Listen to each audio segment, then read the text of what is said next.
The snow fell in heavy silence across the ridgeline, muffling sound until the entire forest seemed to hold its breath. A patrol of 16 men moved through the trees in tight formation, rifles ready, eyes scanning the white landscape for movement. They had been ordered to secure this sector, to confirm it was clear of enemy presence. What they did not know, as their boots crunched through fresh powder and their breath formed clouds in the frozen air, was that they were already being watched, already tracked, already selected.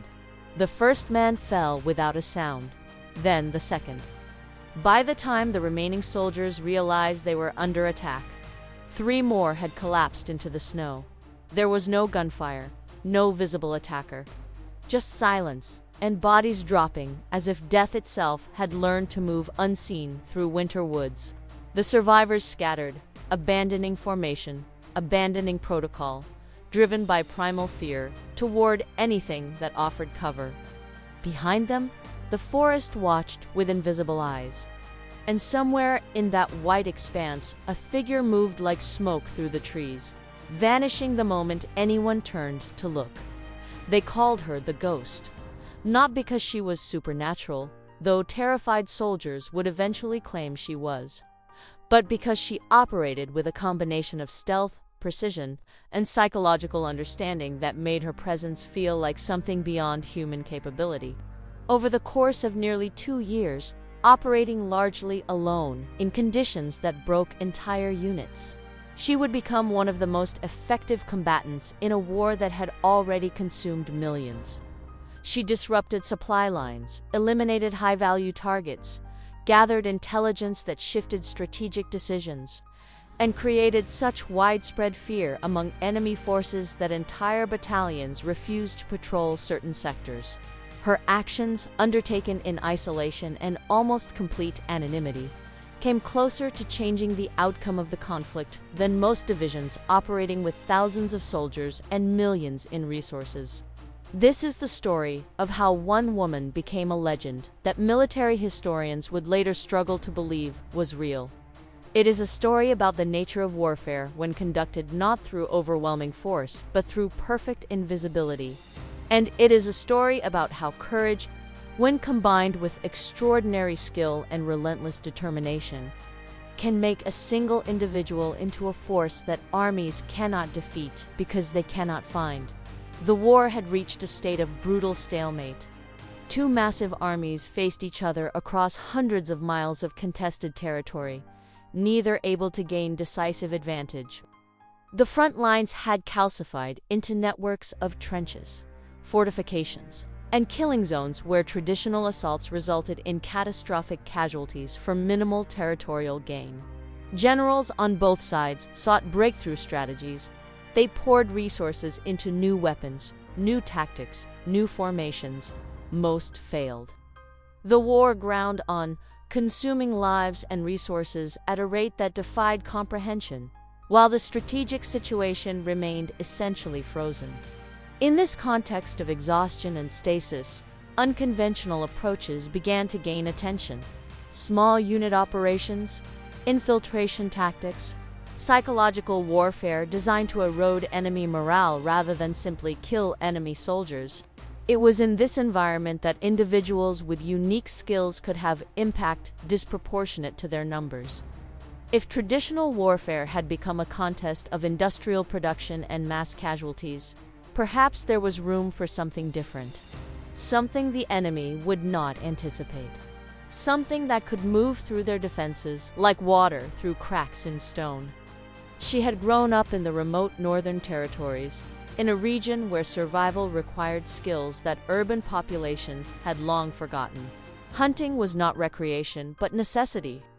Reading weather, tracking animals, moving silently through forests, these were fundamental competencies learned before adolescence.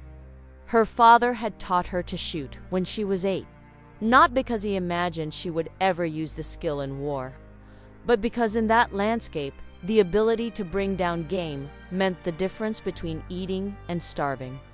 She became exceptional at it. Patience, breath control, understanding of wind and distance. By her teenage years, she could track a deer for hours and take it down with a single shot from distances that seemed impossible. When war came to her region, it came with occupation, brutality, and the casual destruction of everything she had known. Her family did not survive the first winter of military presence. She did. Though survival meant retreating into the forests, she knew better than the soldiers who now patrolled roads and villages. For months, she lived alone, in conditions that would have killed most trained soldiers. Sustained by skills developed over a lifetime and driven by something colder and more focused than simple revenge. Grief had burned through her and left behind something harder, something patient. Something that understood that the most effective resistance was not loud or visible but silent and sustained. Her transition from survivor to combatant happened gradually, almost accidentally. A supply convoy moving through forest roads, an opportunity, a single shot from concealment that eliminated a driver and sent the convoy into chaos before she vanished back into terrain the occupying soldiers did not understand and could not navigate. Then another incident, and another, each one carefully selected, perfectly executed, followed by complete disappearance. Military intelligence noticed the pattern. Incidents in sectors where no partisan activity had been reported. Losses that could not be explained by conventional engagement. Reports from survivors describing impossible shots, invisible attackers, a presence that seemed to materialize and vanish like smoke. The reports were initially dismissed. Individual soldiers operating alone could harass but not significantly impact military operations. This assessment would prove catastrophically wrong. The birth of the legend, the moment she became the ghost. Rather than just an unknown combatant, came during a winter operation that should have been routine. An enemy regiment was moving to reinforce a critical position, traveling through forested territory considered secure. She had tracked their movement for 3 days, observing patterns, identifying vulnerabilities, waiting for the precise moment when intervention would have maximum impact.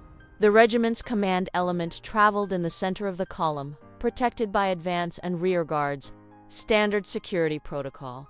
What they did not account for was someone who could move parallel to their march for hours without being detected, who understood the terrain well enough to anticipate their route, and who possessed the patience to wait for the single moment when circumstances aligned perfectly.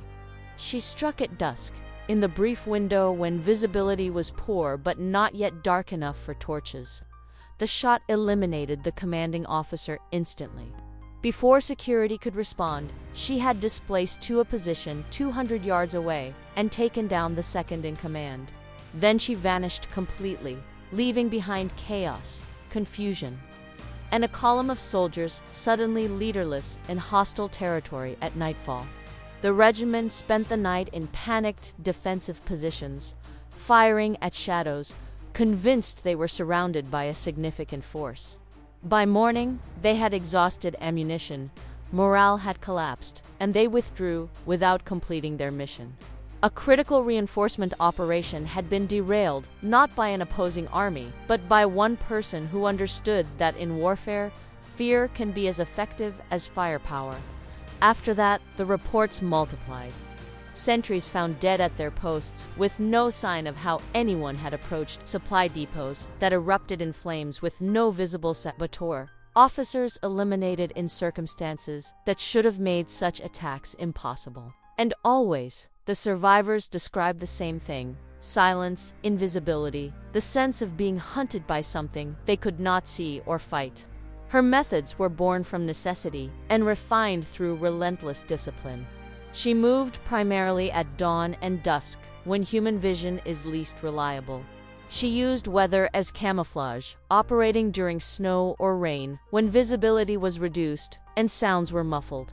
She never stayed in one location long enough to be tracked. She never followed patterns that could be anticipated. Every operation was unique, executed with creativity that made defensive preparation nearly impossible. The psychological impact of her operations exceeded their tactical effects, though those were substantial. Soldiers assigned to sectors where she had operated became paranoid, exhausted, seeing threats in every shadow. Patrols moved with constant fear, effectiveness degraded by the knowledge that someone might be watching from terrain they could not see. The mere possibility of her presence disrupted operations across entire regions. Units refused to patrol at dawn or dusk. Supply convoys demanded excessive security that diverted resources from combat operations. Officers who had survived her attacks became cautious to the point of paralysis. The enemy command struggled to respond to a threat they could not quantify or locate. They increased patrols, which she simply avoided. They brought in specialized tracking units, which she evaded through intimate knowledge of terrain and weather patterns they could not match. They offered rewards for information about her identity and location, which produced nothing because local populations either knew nothing or refused to speak. Some commanders concluded she must be multiple people, that no single individual could be responsible for incidents spread across such a wide area. This misconception actually worked in her favor, fragmenting enemy response and preventing focused countermeasures. What made her so effective was not just technical skill, though her abilities with a rifle were extraordinary. It was the integration of multiple competencies into a coherent operational approach. She combined marksmanship with fieldcraft, tactics with psychology, patience with decisiveness. She understood that her greatest advantage was unpredictability, so she constantly varied methods and targets.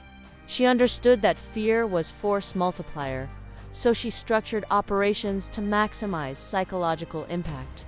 She understood that survival required discipline, so she never took unnecessary risks, never pursued secondary targets when primary objectives were achieved, never allowed emotion to override calculated judgment. The isolation was absolute and crushing. She could not maintain contact with friendly forces because communication would compromise the anonymity that kept her alive. She could not seek support or resupply beyond what she could scavenge or take from enemy stores. She operated in complete solitude for weeks at a time, living rough in conditions that tested the limits of human endurance, sustained by purpose and will when physical resources were depleted. There were nights when cold bit through every layer of clothing she had managed to acquire. Nights when hunger was a constant ache that made concentration difficult. Nights when the absolute silence of isolation pressed down with weight that felt almost physical. The temptation to simply stop, to emerge from the forest and surrender or flee to safety, must have been overwhelming at times. But she continued, day after day, month after month, operating alone against an army. The mission that almost changed the course of the war came in the second winter of her operations. Intelligence had reached her through channels she had carefully established, coded marks left in specific locations. Messages hidden in drops that neither sender nor receiver ever saw each other use. The information indicated that a critical strategic conference would occur at a fortified command post deep in enemy-controlled territory. Senior officers from multiple fronts would gather to coordinate what was intended to be a decisive spring offensive. The conference represented a concentration of military leadership that would not occur again. It was also protected by security that made any conventional assault impossible. She spent 2 weeks preparing, studying approaches to the location, identifying security patterns, calculating sight lines and defensive responses. The facility was designed to repel attacks by company-sized units. It was not designed to detect a single individual who could move through terrain like water, who required no support or communication, who could wait with the patience of stone for the precise moment when circumstances aligned. She infiltrated the perimeter before dawn on the day of the conference, moving through sensor coverage during a storm that degraded detection systems, found a position with sight lines to the conference building, and waited for hours, motionless in freezing rain, breathing controlled, mind focused. The officers arrived in the afternoon. She had one shot at this, literally. The moment she fired, security would converge. There would be no second opportunity. She had to select the target whose elimination would have maximum strategic impact, had to make a shot under conditions of wind and rain that made precision extremely difficult, and had to do it knowing that failure meant not just mission failure, but almost certain death. When the moment came, her breathing stilled, the rifle settled, and in the fraction of a second between decision and action, she executed a shot that military analysts would later describe as nearly impossible given the conditions. The target fell, the conference dissolved into chaos, and she vanished into the storm before security could even identify the direction of fire. The spring offensive, when it finally occurred, was disorganized and poorly coordinated. The strategic vision that conference was meant to establish never materialized. Multiple historians would later argue that the disruption of that planning session contributed significantly to the eventual failure of the campaign, though few connected it to the actions of a single individual operating alone in circumstances that official records claimed were impossible. But the cost of that success, and all the operations that preceded it, was devastating in ways that no external observer could fully comprehend. She had spent nearly 2 years living in a state of constant hypervigilance, where a moment of inattention could mean death. The psychological toll of sustained isolation, of operating under relentless pressure with no support or respite, of being hunted while simultaneously hunting, had eroded something fundamental in her humanity. Sleep became nearly impossible. Even when physical exhaustion demanded rest, her nervous system remained on high alert, jerking her awake at the slightest sound. Food lost all taste, becoming nothing more than fuel consumed, because stopping to eat was a tactical necessity. The person she had been before the war felt like a story about someone else, a character in a narrative that had no connection to the creature of survival and purpose she had become. There were moments of dissociation, where she would become aware that she had been moving through forests for hours with no conscious memory of the journey, operating on autopilot while her mind retreated to some internal space where the weight of what she was doing could not reach. The line between herself and the role she played began to blur. The ghost was not a disguise, but a transformation. The war had remade her into something both more and less than human. When the conflict finally ended, not through her actions alone, but through the convergence of forces far larger than any individual contribution, she faced a question for which she had no answer. What happens to a ghost when the battlefield disappears? She emerged from the forests gaunt, damaged, carrying physical and psychological wounds that would never fully heal. And she discovered that the world had no place for what she had become. The military command that had benefited from her operations had no official record of her service, because she had operated outside formal chains of command. The government had no category for someone who had fought as she had. And perhaps most painful, she discovered that few people believed her story when she tried to tell it. A woman, operating alone, conducting operations that impacted strategic outcomes. The skepticism was immediate and crushing. Male veterans doubted. Historians dismissed her accounts as exaggeration or fabrication.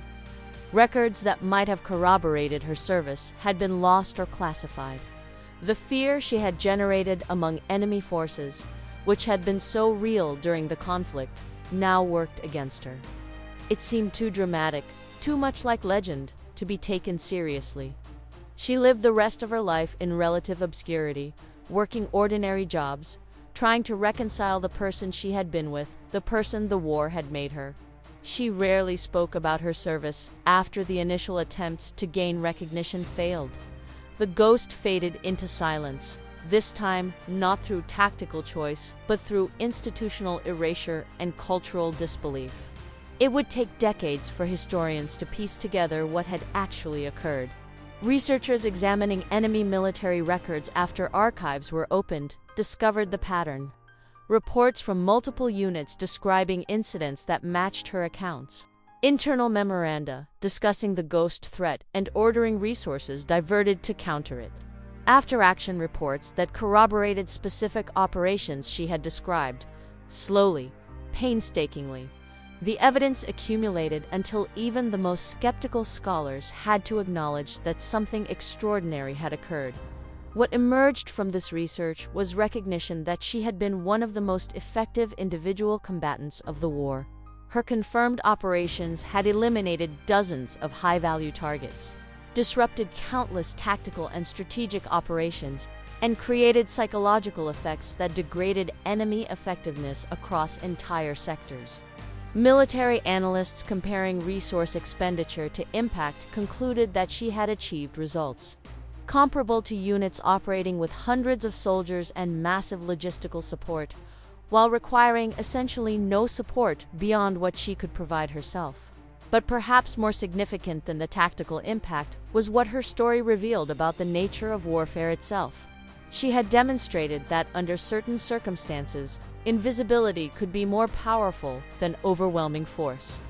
That fear could be weaponized as effectively as artillery. That one individual, operating with perfect autonomy and extraordinary skill, could influence outcomes that conventional military thinking assumed required massive formations and industrial-scale resources. Her legacy challenges comfortable assumptions about how wars are fought and won. It raises uncomfortable questions about whose contributions get remembered and whose are erased. It demonstrates how institutional structures often fail to recognize or value forms of service that do not fit predetermined categories. And it reveals how gender bias can render even the most extraordinary achievements invisible when they challenge prevailing narratives about who can be a warrior and what warfare looks like. The soldiers who faced her in combat never forgot.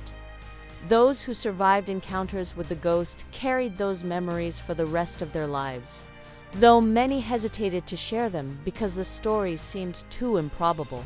They had experienced something that their own command structures struggled to accept: the reality of being hunted by an opponent they could not see, could not track, could not defeat through conventional means.